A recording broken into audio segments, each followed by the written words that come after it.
Hey guys, we're here with Kyle Whittington. Thank you, Kyle, for being here. Let's just dive right in. Maybe give a brief introduction on who you are and what you do. Yeah, so my name is Kyle Whittington. I am the host of the Kyle Whittington YouTube channel on YouTube.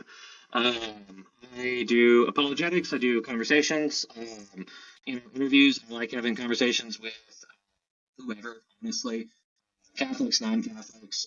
Usually, whenever I have somebody on my channel, it's not combative. I just like, having friendly conversations. So it seems like you're kind of in the same little niche. So yeah, happy to be here.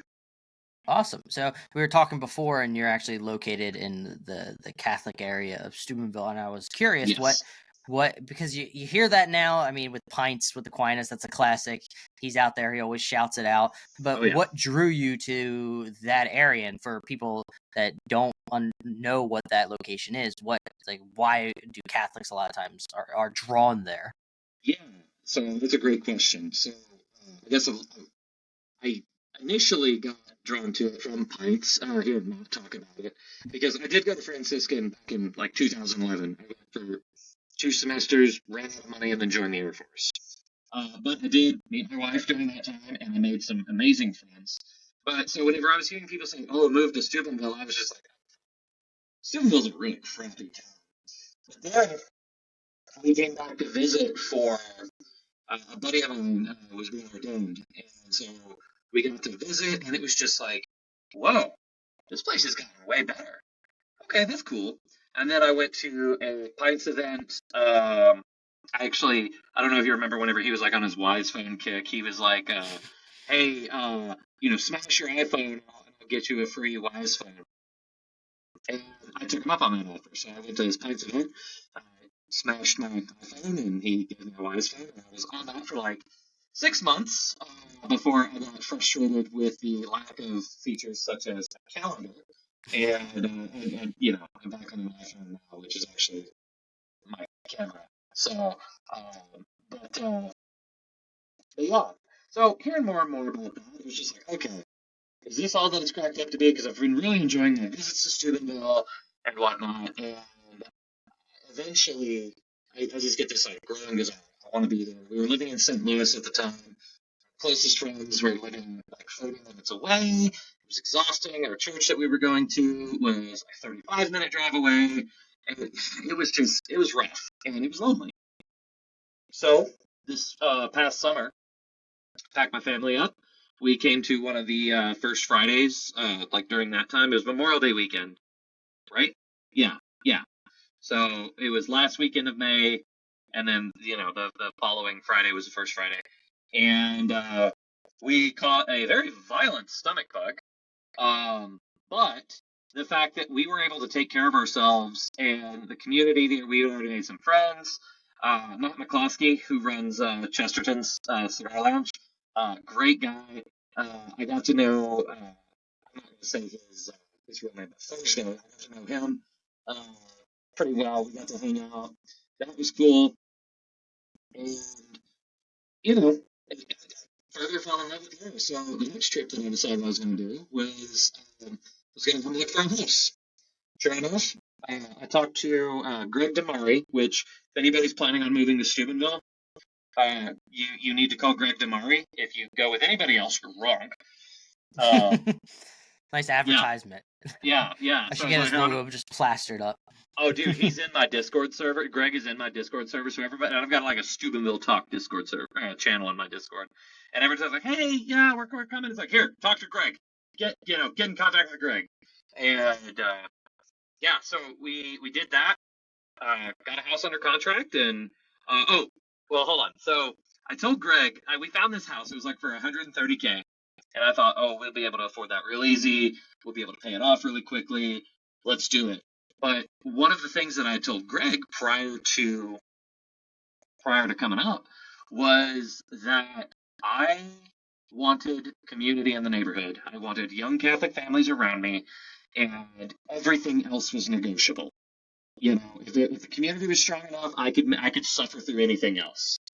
And so this cheap house, we looked at it, and I took a look at it. And I said, "Yep, we'll be able to make this work. Knowing that we had 5 kids, and it was like, okay, it'll be tight, but you know what? Families back in the day used to make spaces like this work all the time.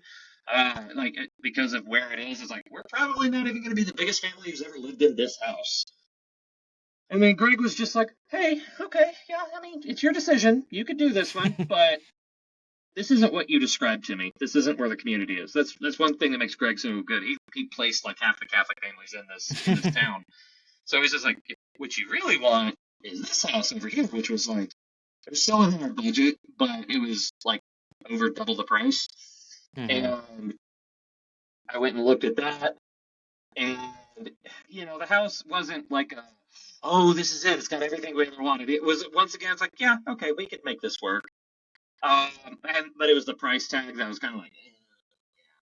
But then what actually sold me on the house was my now neighbor came out, and you know, she and her husband also have 5 kids, and she came out and she gave me a very stern warning. And she wasn't trying to sell me on anything. She basically informed me, if you're going to live in this house, you have to be okay with kids playing in your front yard. And like, she was just like, yeah, it's like my kids are going to play in your front yard, and I'm not going to try to stop them. And I was just like, oh, Greg knew exactly what he was talking about. Yes, this is the house. This is what we want. And yeah, so we got that house, and honestly, man, like the community here, kudos to Matt, because if anything, I think he might have undersold this. Because we've got some really good friends within walking distance. You know, my oldest kid is 8, and you know, we've got the 3 older ones who are 8, 6, and 4, and they routinely go outside and play, and without even us out there, you know, something. Usually, there's always going to be some parent outside, but my kids are. One time we had like Bluey playing on the laptop or something, and my oldest daughter looks outside and she goes, "This kid's outside!" And they all just kind of like got up and bolted out the door, and I was just like, "Oh, oh." This sounds like I stepped back into the 70s or something, back when kids Yeah. would go outside and play. That's the sad thing with where I'm located. I'm in a neighborhood, and I rarely see kids outside playing. Even when it's cold, I remember you used to go outside and just have a good time. But now it's not the case. We kind of are the only ones with our son, who's 2. And we Right. end up just going out and letting him roam around and play. But it's sad when you don't have the community around that kind of has the same mindset. And I think that's probably a big selling point, because that's what people are yearning for these days, especially with the secular world being as so strong as it is nowadays, where, you know, where I was growing up, you have the cradle Catholic, cultural Catholic type situations where you have, it's just inculcated in your family, being a large family. So you kind of had that community a little bit, but now with the secular world and everybody being on their phones and the idea of not being part of a community, I think that's what people are yearning for is community. And what aspects of, say, I know you just mentioned, you know, the kid playing in the yard, but what other aspects of community kind of sold you and makes you probably happy for where you are? Yeah, so a few things. One is, so I'm a remote worker, so I don't do Catholic Perfect. apologetics full time. And we have this place called the Numa Space, or the New, yeah, I think Numa, Numa, and it I telework from here. I'm actually here right now. So with this room that I'm in right now, that looks like a padded cell, is like a little phone booth. So that whenever you're on conference calls and stuff like that, you can step in here and you know, take a second to distract anybody else. You know, they've got coffee here, and the internet's like super fast as well. So, but more importantly, it's someplace I can go that's away from the children. It's better for me because I can concentrate more. It's better for my wife because she's not constantly having to worry about containing 5 children to the point of like, oh, we got to keep this office, you know, quiet, whatever. So that's one selling point. Second one is Leonardo's Coffee House, which is was kind of one of the businesses that originally got me going. Like, I want to move here so bad because they, you overhear people talking in Starbucks, and it's just like, well, the conversations are okay. Yeah, we can't do that. Tell them that's not going to work. Or yeah, so we had this big fight, etc. Well, in Leo's, the conversations that you're hearing are like, well, I don't know about that because Aquinas says, or whatever. And these are just the normal, like, townspeople that live here. Like, these aren't, like, whatever. And then the third one is Chesterton's. So I've got a membership at the Cigar Lounge. A lot of times I like to go there on my lunch break and have a cigar. It's fantastic. Bunch of guys hang out there. So many remarkably interesting people. Get to have these really cool conversations. And, like, there wasn't even, it's not like a Catholic bubble where, like, it's only Catholics are allowed back in. It's, like, literally right before I came over here, I was over there, and I had, there was a Baptist minister that was hanging out with us, which was kind of cool. And it's just like, oh, hey. And, but yeah, it's all of that. And then there's just always something going on in town. Shortly before Christmas, they did Dr. John Walker. He plays G.K. Chesterton on EWTN. And he did a one-man play, as Chesterton, and we took the kids there, we sat in front, and the kids just thought it was the best thing ever. It was so good, and yeah, so that's what's cool about Steubenville, and honestly, like I said, Fred has, if anything, he has undersold it because it is just so good. Yeah, and maybe let's break down a little bit is why do you think we need these bubbles or these spaces where you have a lot of Catholic families or just Christian families as a whole together, especially with everything that's going on? Well, so a few things. If you're like me, I'm a very social guy. I love talking to people. And if I'm just stuck in my house, not doing anything, I might get some social interaction, after Mass on Sunday, and that's it. That's miserable. It's crushing. It's lonely. No man is an island. The faith was never meant to be lived out in isolation. Even, it was like, well, what about monastic hermits? It's like, okay, fair enough. But it's not like, oh, I'm going to go join the Trappists and I'm going to be a hermit. Well, no, that's not the. You don't start off like that. You always work your way up to it. So that's something that I don't. Yeah, so it's like not all monastics become hermits. Like, it takes a very special type of person. I'm not that special type of person, at least not yet. Chances are you, dear viewer, is also not that kind of a person. So, and then just with so many children, things fall apart. Something happens. You just need the backup. Sometimes you need to be able to have somebody bring you a meal or something.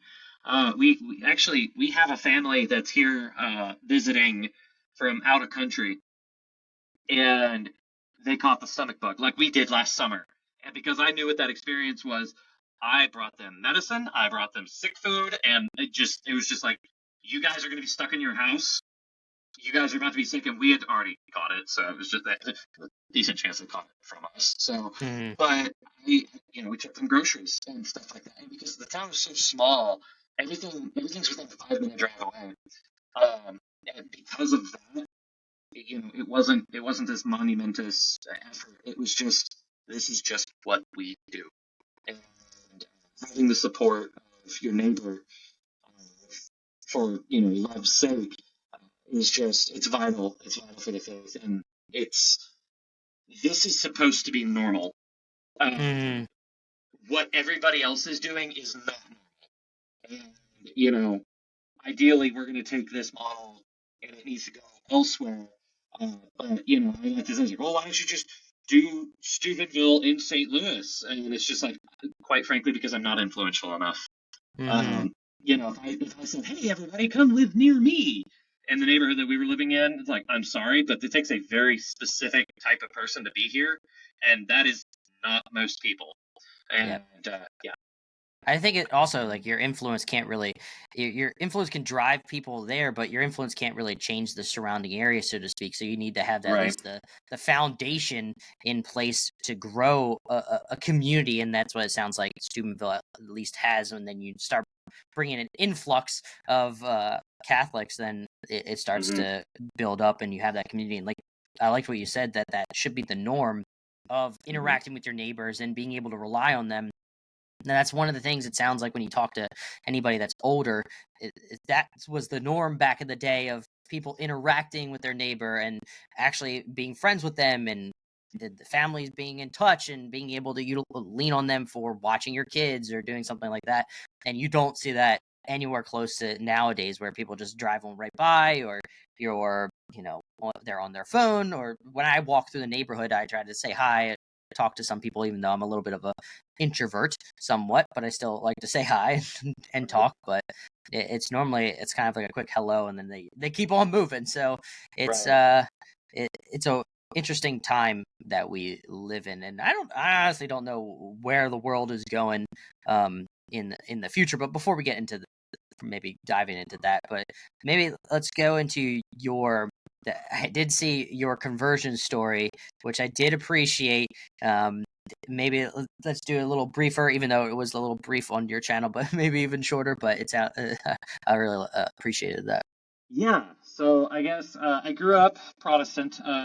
Technically, on paper, we were Methodist because that's where my parents were registered, but we rarely ever went to that church. I mostly grew up in like a Pentecostal setting because that's where my grandmother took us. And after she died, obviously we quit going there. I flirted with the Church of Christ a little bit at the time because my buddy, who eventually did become a Church of Christ pastor, that's where he went. And and then of course being in Southeast Oklahoma, so I say like Oklahoma shaped like this. I'm from here. They lost my train of thought. But I went through all of these different different things, but I never really committed to anything. But then there was only one Catholic family in my town. Thankfully, that Catholic family had a cute girl that was about my age. And I love telling that because everybody always looks at my wife is like, "Oh, is this her?" And you're like, "What? No, not her. It's something else." It was just like, and as I started going deeper into it, actually, I remember thinking to myself, if I'm gonna go through with this, I can never date this girl. Which wasn't that big of a sacrifice because like she was not really interested. Which honestly just means that she has good taste. But yeah. But I remember like making that like this can't. I can't just be joining this faith because this girl is cute, because that's a really stupid reason. It needs to be because this is true and no reason more. So, and obviously, here I am. It's been almost 14 years now since I've been baptized. So yeah, that's a good call. But yeah, so that's more or less. You want to hear like the funnier version? I guess go check out my channel.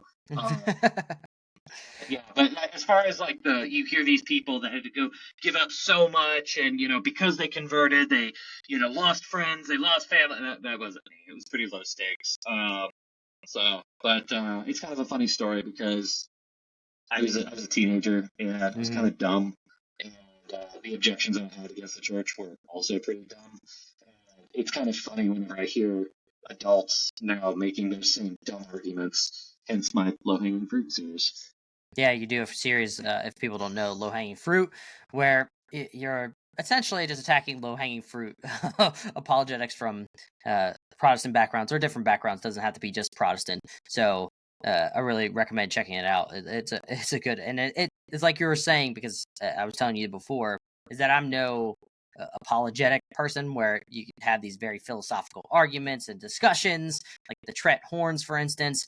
I'm more of just like by the book understanding, but some of these arguments that come out, you're like, is that real? Did they really even look into it? I remember I was watching one it was actually wasn't a low hanging fruit, but it was Gary Machida going over Wretched Radio, talking about where the books came from, and the dude just just right from the get go said that the Catholic Church added books to the Bible. I'm like, did you like there's so many historical that's like just so much history that you could just look at to show that's not the case, and that's like one benefit that you're seeing nowadays with the rise of, say, Catholic YouTube or whatever you want to call it, but a lot of Catholics more on the internet space and evangelizing in that area, is that it now shines a light on Protestantism. In comparison, you can juxtapose it to Catholicism, and now you're having these stronger arguments for the Catholic Church in general, just because you're seeing that the arguments on the Protestant side seem very paper thin when you start weighing all the evidence. Right. Well, back in the 70s, 80s, and 90s for the most part, you could say anything you wanted, and most people didn't have the method to I don't know, does the church really say that? Because the only way that you're really gonna that you could have checked out, go down to your local library, talk to a local priest, which the local priest is probably insanely busy and doesn't want to talk to you, or Catholics, who for the most part, even to this day, you meet a Catholic out on the street, they probably don't know a lot about their faith. It's like, oh, is that what we believe? Oh, okay, I didn't know that. Which is also why you hear from a lot of former Catholics. And usually, whenever you can always tell what kind of person you're talking to, because they'll always be like, "Oh, I used to go to Catholic school," and the moment somebody says I used to go to Catholic school or I tune out. Catholic school, it's just like, okay, whatever you're about to say, it's about to be the dumbest thing I've ever heard in my life. And it's just like, yeah, the education was pretty poor. The access to information was kind of difficult, or at least you had a high effort to find it. And with YouTube, that's just not the case anymore. So these low-hanging fruit arguments is they're ripe for the picking, and there's no shortage of it either. Yeah, it seems like they're arguing against a Catholic Church that doesn't exist. There's some famous quote that I can't rattle off the top of my head because I'm not that type of person, but there's a quote out there where people hate the church that doesn't exist than the church that doesn't. Machine. There are not 100 people who hate the Catholic Church for what it actually is. However, there are millions who hate the church for what they falsely perceive it to be, or something like that. Yeah, that's a good full machine line.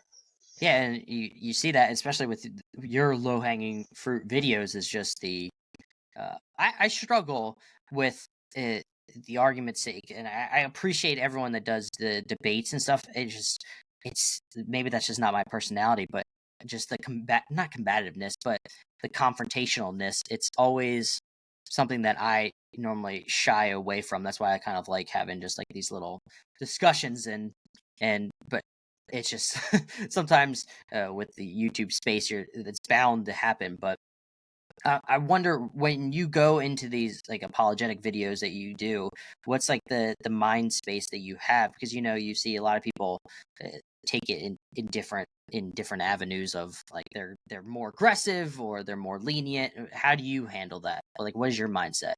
Well, so I mean, when you're interacting with a video, it's not an active thing. It's not an actual person. Yes, there's an actual person on the other end of the camera, but it's a recording. So, and that does pose some problems internally, because it's really easy to dehumanize. A couple of things that I like to do.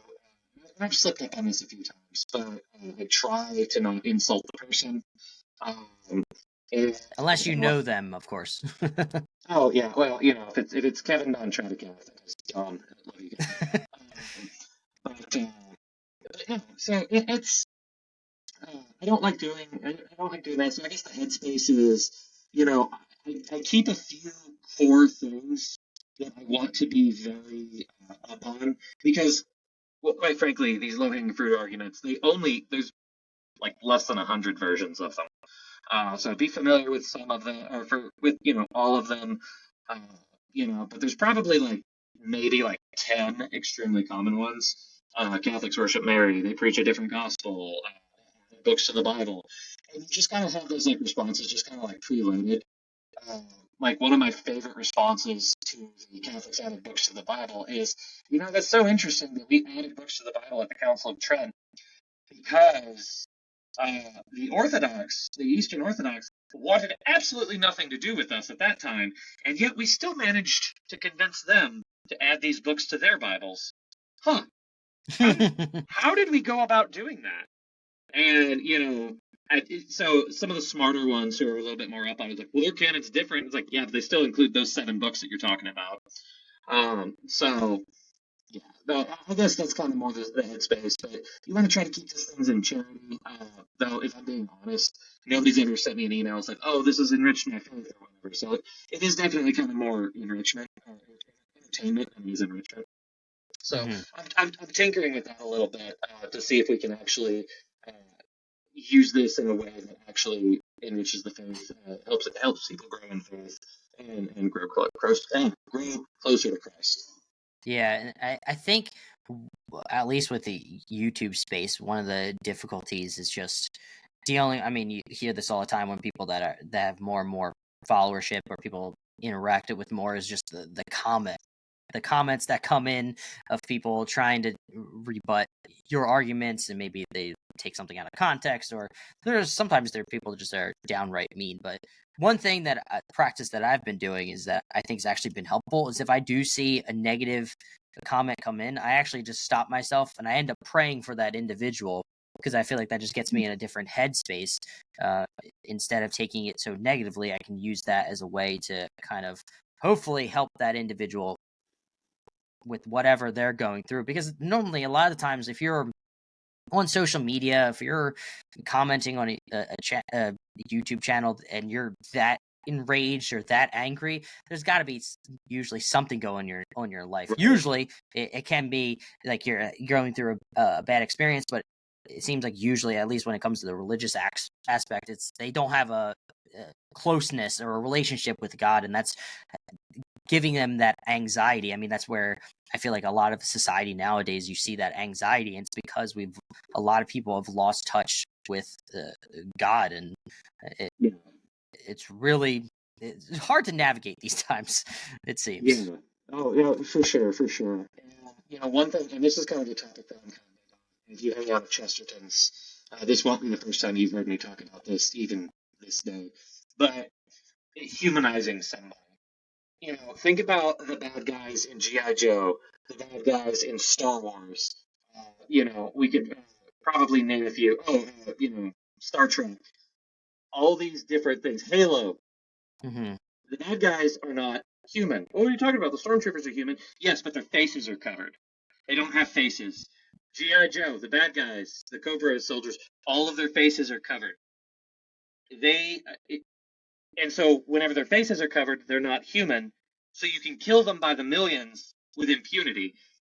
Star Wars, even like they're slaughtering the droids left and right. Those are they're not humans, so you can be mean to them. Same thing when we're driving. It's it's not that guy cut me off, it's that car cut me off. Therefore, all your rage is justified because it's not at a person, it's at this object. And online, it's very, very, very easy to forget, just like when you're driving, that that's a person on the other end of this.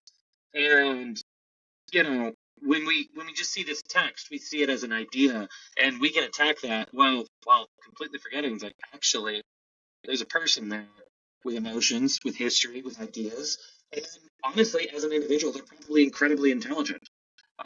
But they don't see me as a human. I don't see them as a human. So the passions and rage, and it can get very ugly very quickly. Honestly, like I fall into that too. It's something that we have to be on guard for. So I think your advice for praying for that person before you engage with them is excellent. I think that's fantastic advice.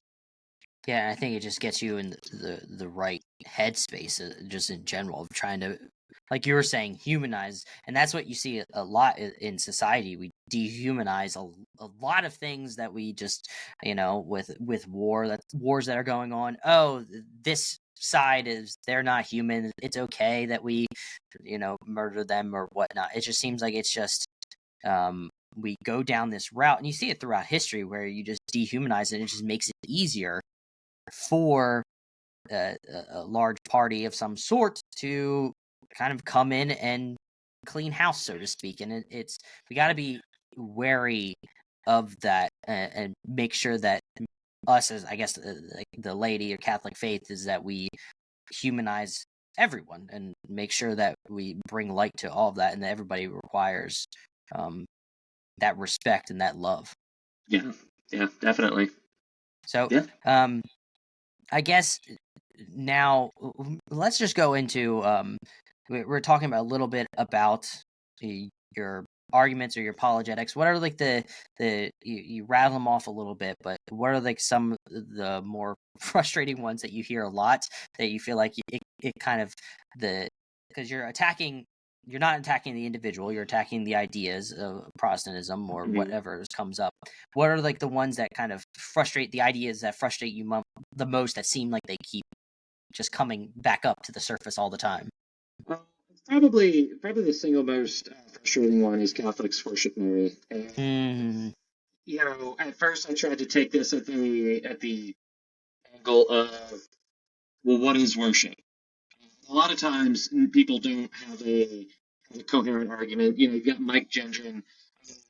Mike Gendron is probably the single most frustrating individual because he's made his entire career off of attacking the church. And he's been doing it longer than I've been alive. And the man has yet to make a single good point in these 30 plus years. And it's just like, bro, you have an internet connection. Like, you should know better. So it's either like he's woefully, honestly stupid, which I kind of I can't really get behind that one, because like either you are incapable of understanding, which I don't buy. I don't think you're stupid, or you're willfully ignorant. So you are explicitly not looking up the right answers on this, or you're lying. So it's just like, and honestly, all three of those reasons are reason enough to not take you seriously. So it's that annoys me, but so Catholics worship Mary. Okay, what's worship? Well, you have to recognize something as God. Okay, well, you don't recognize Mary as God. Boom. Okay, sacrifice. That's the other big one. Well, we all sacrifice to Mary. So we don't worship Mary. Well, you praise her. Well, sure, but like I also praise my son when he does well. Does that mean I'm worshiping my son? Well, no. Well, what about whenever you tell somebody good job, or saying, "Oh, you're so good at this"? That's praise. Is that worship? No. Well, you build statues to her. Okay, cool. You can go out to any sports arena and you can see statues of their most legendary players. Is that worship? No. Okay, I didn't think so. It's veneration. Yeah, absolutely. We're recognizing their achievements. We pray to these statues. No, we don't. Just like whenever, you see a picture of a loved one that's dead and gone from this world, I should say, and you talk to them. Are you talking to that picture or are you talking to them? The picture might help you remind them and picture them as you're talking, but that doesn't. So that's one that's tired. It's been played out, and honestly, like these apologetic arguments they develop over the decades, and so many of these guys, they're stuck in the '90s, they're stuck in the '80s. James White is a notorious like his apologetic method. He'll always bring up, well, I debated so and so back in Nam, and it was just like, well, okay, cool. We've kind of settled that discussion, though. The smarter apologists have moved on. So, and I'm not going to quite endorse any Protestants because there's even been a few where it's like I would used to say that he was really good, but more recently it's just like, okay, you know that what you're saying is wrong. So you're either disingenuous, you're willfully ignorant, or it's just like, come on, man, you should know better than this. So, but yeah, it seems like the route a lot of times, especially with the worship, is that they make assumptions about an individual. Like you have no idea what they're doing at, say they're in front of a statue of Mary and they're like bowing their heads. Like you maybe one of them actually is. Who knows? But you will never be capable of understanding what is going through that individual's mind. And I think when you start playing into that arena where you're attributing thoughts to people without even understanding what they're actually thinking, then I think you've lost the plot, you've lost Right. the argument, so to speak, because now you're grasping at straws. And it's and the willful ignorance part, at least the Mike Gendry, it sounds like maybe he had some rough like it sounds like from what I've seen of him, the Catholic church that he grew up in, maybe it wasn't great, or he has some bone to pick or whatever, and that leads him to not want to dive in. And it's, I mean, we all naturally do that, right? If we're like, I'm not sure if I want to look into this because I don't want to, it's the pride coming out. I don't want to see that I'm wrong. It's very difficult sometimes. I mean, I'm a software developer, so I can't do this, and if I can't just ignore a problem. But sometimes I get a little worried when there's an issue that pops up, and like, I don't really want to look into this because I don't want it to see that, oh, I screwed up because that was my fault, and that's like a pride aspect of me, and that's probably an issue as well. Is like when I see, oh, it wasn't my code that broke something, oh, I'm happy. It's someone else's problem, but I'll still fix it. But that is obviously not a good thing, and it's just like the natural human desire to not be filled with shame and go and being the center, I guess, and making the world revolves around you type of deal, where you don't want to, because once you admit you're wrong on something, your world kind of crumbles, and that can be, especially with somebody that's built up an audience and of that magnitude, doing this thing over and over and over again. Now he's in the realm of, you have all these internet apologists can refute everything that they're saying now. Yep. And, so one of the things that is, so we mentioned off camera, but, I'm one of Trent Horn's assistants, and I run the comments on the Council of Trent.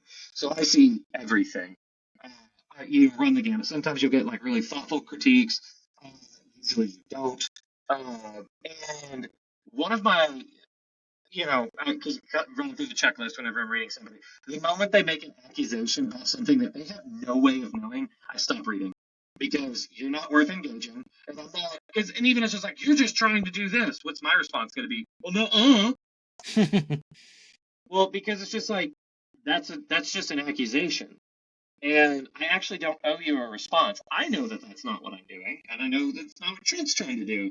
So, what do you really want me to say? Like, to lay out the evidence of what we're doing? No. And so, whenever I see people make accusations against Catholics as, well, all they want is your money, and it's just like, well, some of us, sure, probably. But even then, I don't like hearing accusations about like the internal thought processes of somebody, because it's like, oh, did they tell you that? No. Oh. And like and Catholics are not innocent in this either. Especially like I see Catholics going on Protestant channels and just accusing the Protestant apologists of like a whole bunch of things.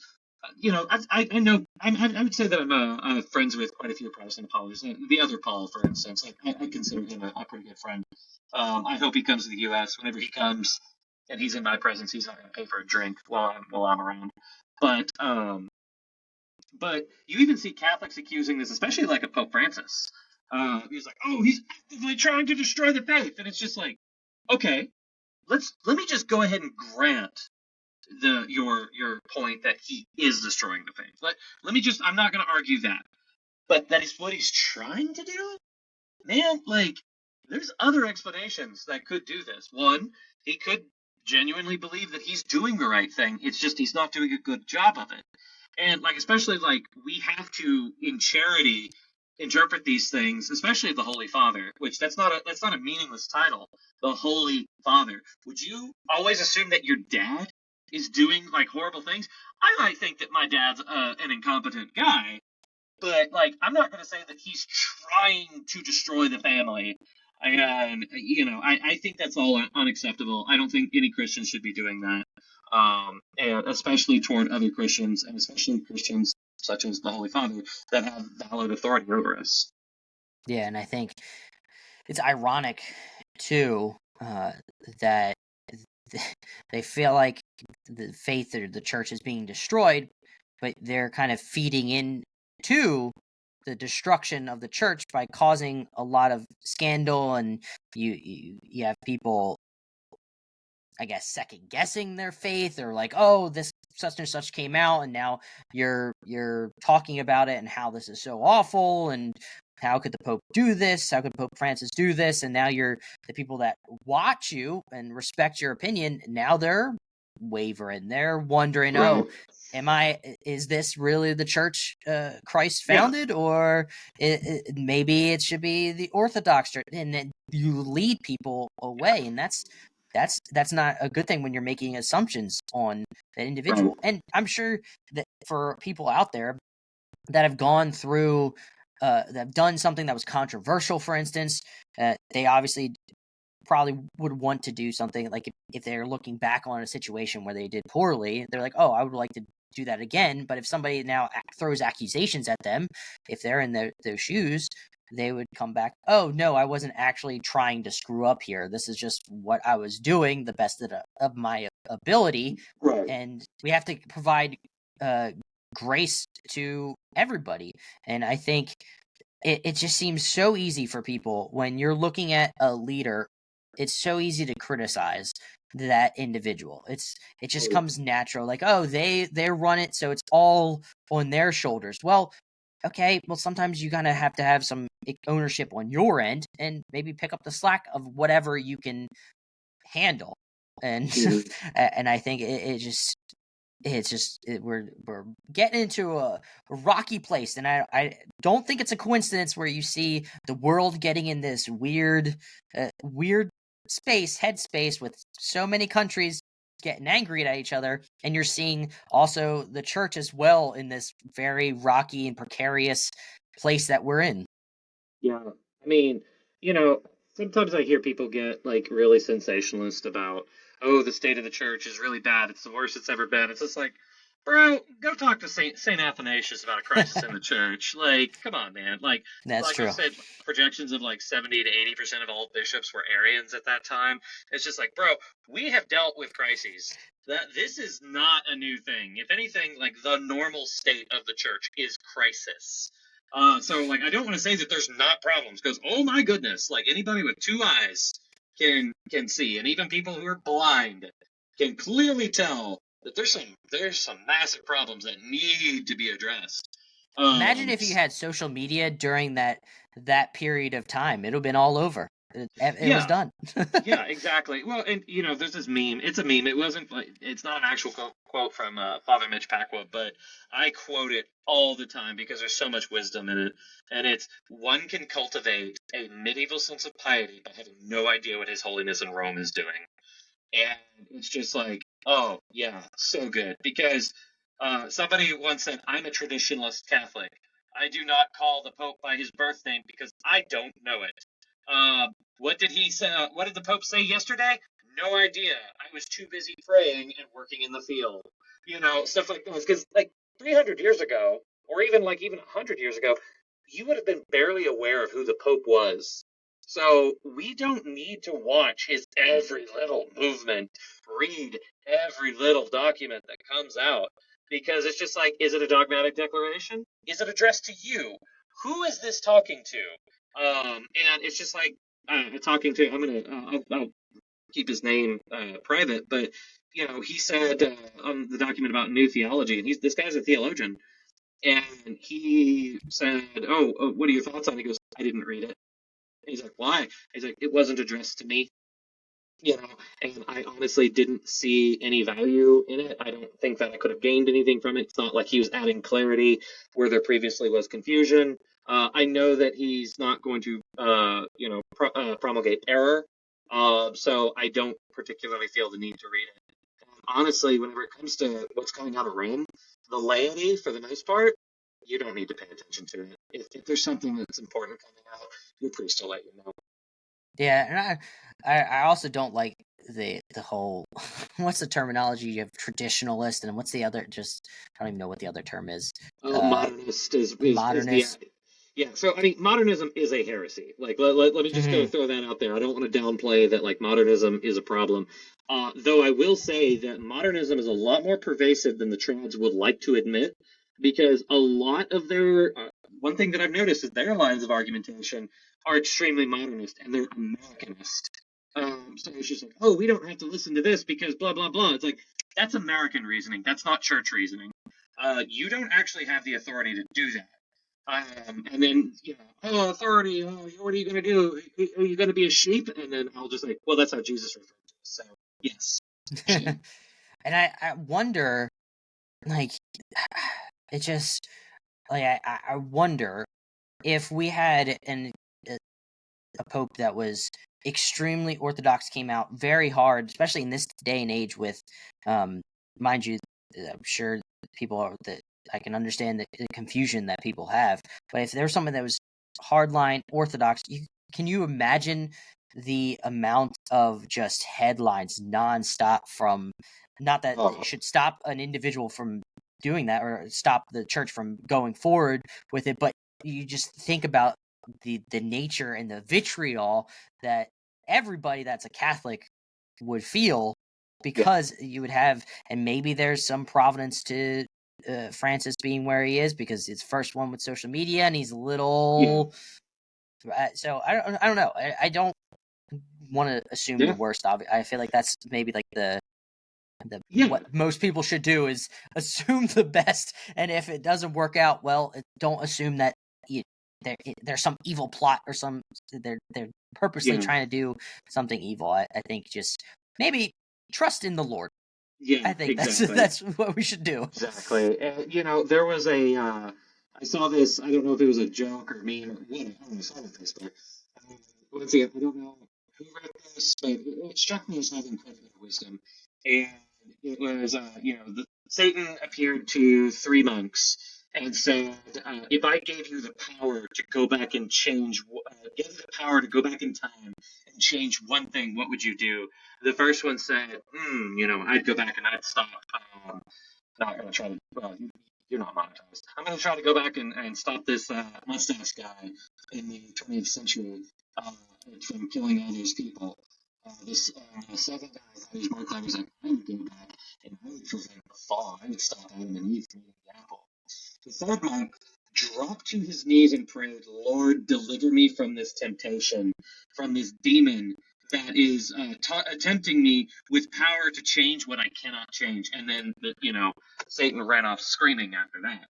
And there's just a lot of wisdom there. Is that like Satan tempts us with that? Oh, what if we had a pope that did this? I don't know. And it's just like, and honestly, I'm just a normal layman with a video camera. That doesn't mean that I have special powers, special knowledge, whatever.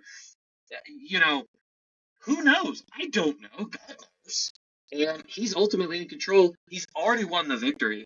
So who knows? Maybe we're going to get a more confusing pope next. Maybe we're going to get a Pope Pius XIII. I don't know, and I don't know which one's better.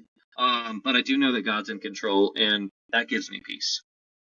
Yeah, and I think it's the issue of pride again, where you start growing a following, and it's sort of what we talked about with Mike Gendry. Is he started growing a following, doing a specific thing, and talking about a specific topic, and he started growing a following, and he probably got into this trap of, hey, this is what I'm known for, so let's just keep pushing in that.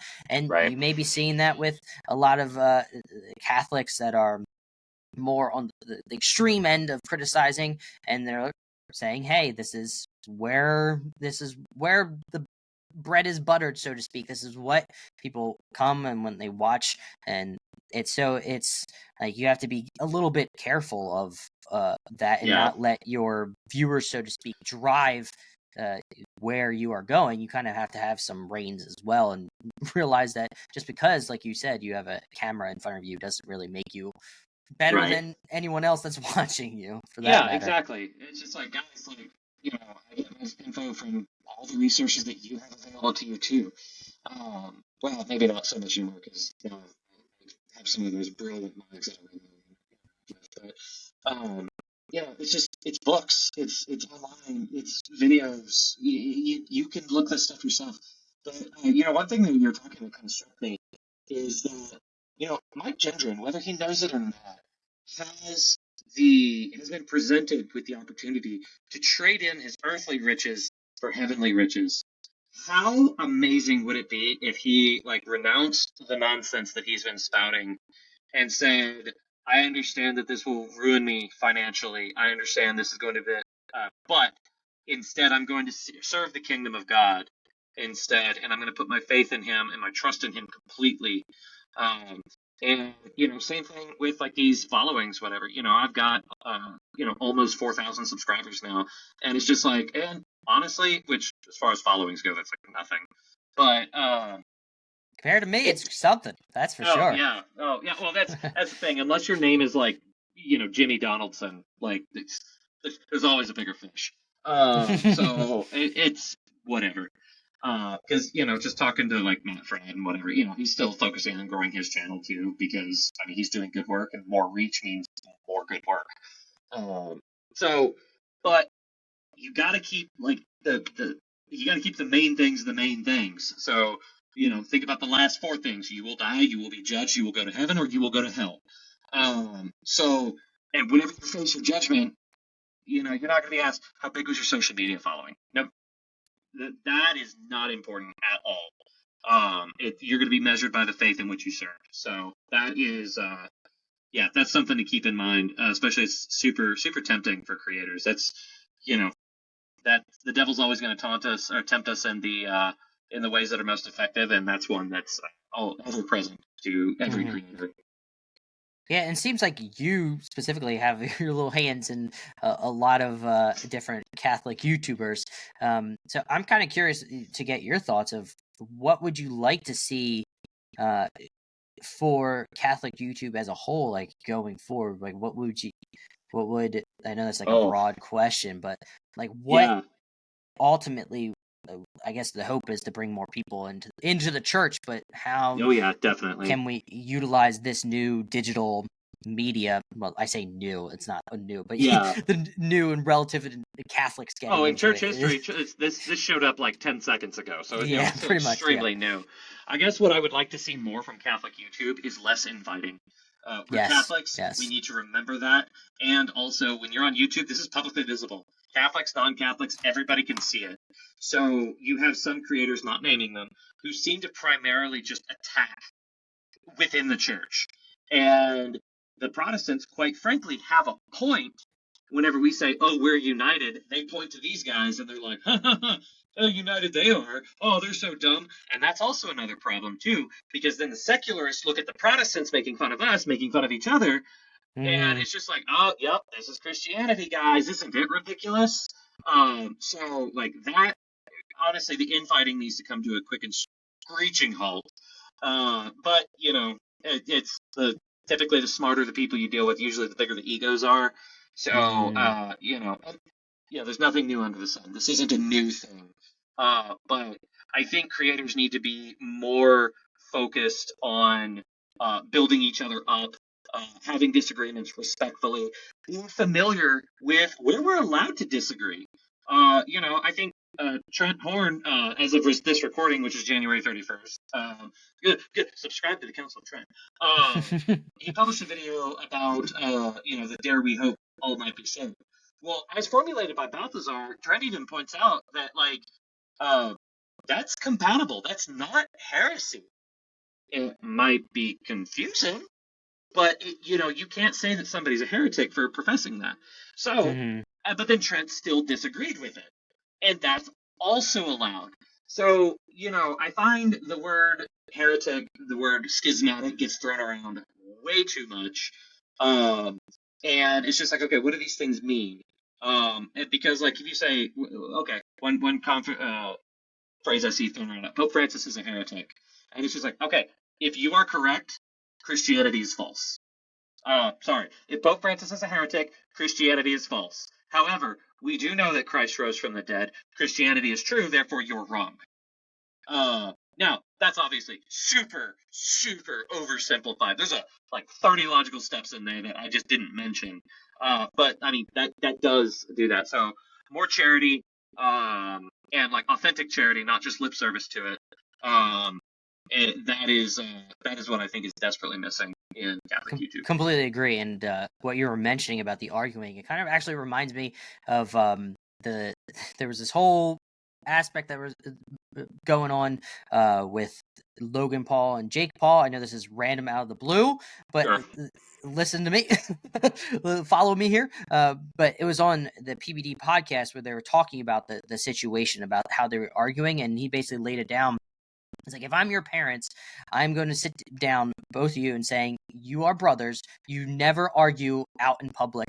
You can argue inside without anybody watching, but you never argue out in public, because that brings shame to me, your parents, your father. That brings shame to each of you, and that brings shame to the whole family. And that's essentially, you could have that same mentality when it comes to the faith, because we are all brothers and sisters in the body of Christ. And having these arguments out in the open, at least having disagreements is okay, but it's the vitriol and the arguing aspect where that, like you were mentioning, it brings shame, and it brings people to say, hey, this is not what I expected out of Christianity, so to speak, or out of this Catholic church that started, that was founded by Christ. What are we doing here? Yeah. No, it's. I see these things. There's a few people that I'm friends with on Facebook. Some of them are Protestant apologists and whatnot, and I see them attacking Pope Francis with glee. Quite frankly, they're so happy, that all this confusion is happening, and that he's doing these scandalous things. And I don't comment on them. Because it's just like, to the point, like their underlying point is valid. Like, oh wow, this sure does send some mixed messages, and I'm not going to deny that it does. I also know that it doesn't invalidate the church. But it's one of those things, like you said, I don't think it's appropriate for me to publicly defame my father, my holy father, to strangers. His folly is not my pride. And that's, man, it's just like one of those, if you don't have anything nice to say, don't say anything at all. And it's like, I've got my thoughts. I like to try to affirm people that, it's like, I think that there's problems. Yes, there are. And I'm so sorry. And those problems have very real consequences. But I'm a military guy. So one of my things is like, okay, is he doing wrong? Yes, he's doing some failings. Like Pope Francis has admitted that he's got failings. Yeah, every pope.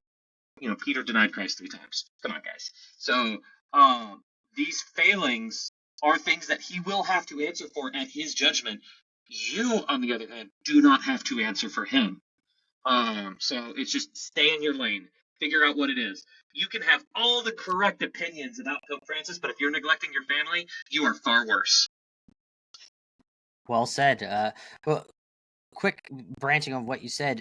What was faith?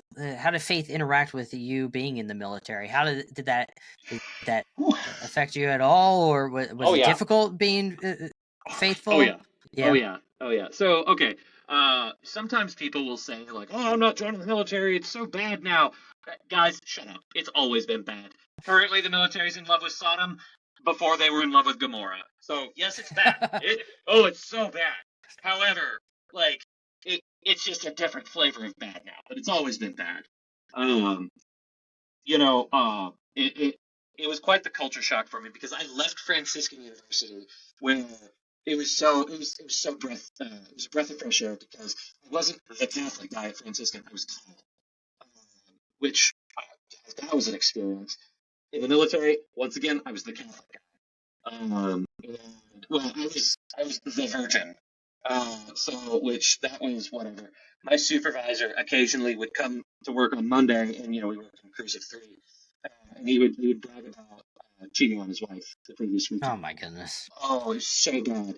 Going to strip clubs and stuff like that was like the common thing to do. It was so like the culture so bad. So I was like, yes, it's woke now, and it wasn't woke then, but guys, it didn't mean that it was good. Yeah. So it was tough, and it was lonely, quite frankly. I did get involved in a youth program, which was fantastic. So, that's my encouragement to you guys out there, is that, if you find yourself alone, get involved in the community, go volunteer. You're passionate about the faith, go teach the faith to the younger generation, even if you don't have a family. But yeah, it was really tough. And, it was a subject of ridicule. I would get made fun of because, I took my faith seriously. There was one time, we were drinking on base, and they were like, and I was the only sober one there because I think I had like one or two in the car too. And they were like, okay, let's go to the strip club. Whit, you're driving, and I was like, no, I'm not. I'm not driving you to the strip club. Get wrecked. I was like, I don't care. And he was just like, what? And I said, well, I'm not going to be complicit in this. And he's just like, oh, well, if you don't drive, I'm going to drive drunk then. And I said, okay, that's on you, man. That's not on me. And he's like, yo, you're forcing your religion on me. And I was like, excuse me? Excuse me, who's forcing their beliefs on who? Like, you're not entitled to my car. Yeah, so that was rough. And yeah, there was a few. It was tough. So if you're going to be joining the military, if you've joined, if you're currently in, yeah, it's a rough experience, but I still do regret it. I still recommend it, especially for young men, because the one thing that the military did do for me, is that it enabled me to provide for my family, quite well. And like I have my current job, it would not have been possible had I not been in the military. Made some amazing people. Had some pretty cool experiences, honestly. But yeah, so don't let anybody tell you that joining the military because of the bad culture is a valid reason, because it's just like, guys, you can go work at Amazon and get bad culture. You can go work at Walmart and get bad culture. The military is not unique, and that doesn't stop people from working there. Yeah, that's a good point. So, I guess I'd like to wrap up a lot of these interviews with, well, at least this is what I've been trying to do. What is a practice that you've been doing that really gets you more in touch with your faith and God? What is something that you have been partaking in that really kind of ups your spiritual game, so to speak? Yeah, so I mean, praying the rosary, honestly, guys. It's not earth-shattering. I'm not the first one to say it. Why is it so widespread? Because it works. Why do we put gas in our cars? Because it makes them go. Why do you pray the rosary? Because it works, guys. It's so, like, the graces charged in the rosary are just phenomenal. Nobody's gonna be writing you. Nobody's gonna give you a medal for doing it, but who cares? I've been doing also some spiritual reading with Saint Jose Maria Escriva. There's an Opus Dei chapter here in Steubenville that I'm becoming more active with, just because you've got like the Benedictine spirituality, and it's very monastic, and keep the hours. And he's like, oh yeah, let's try to bring this as much as we can at home.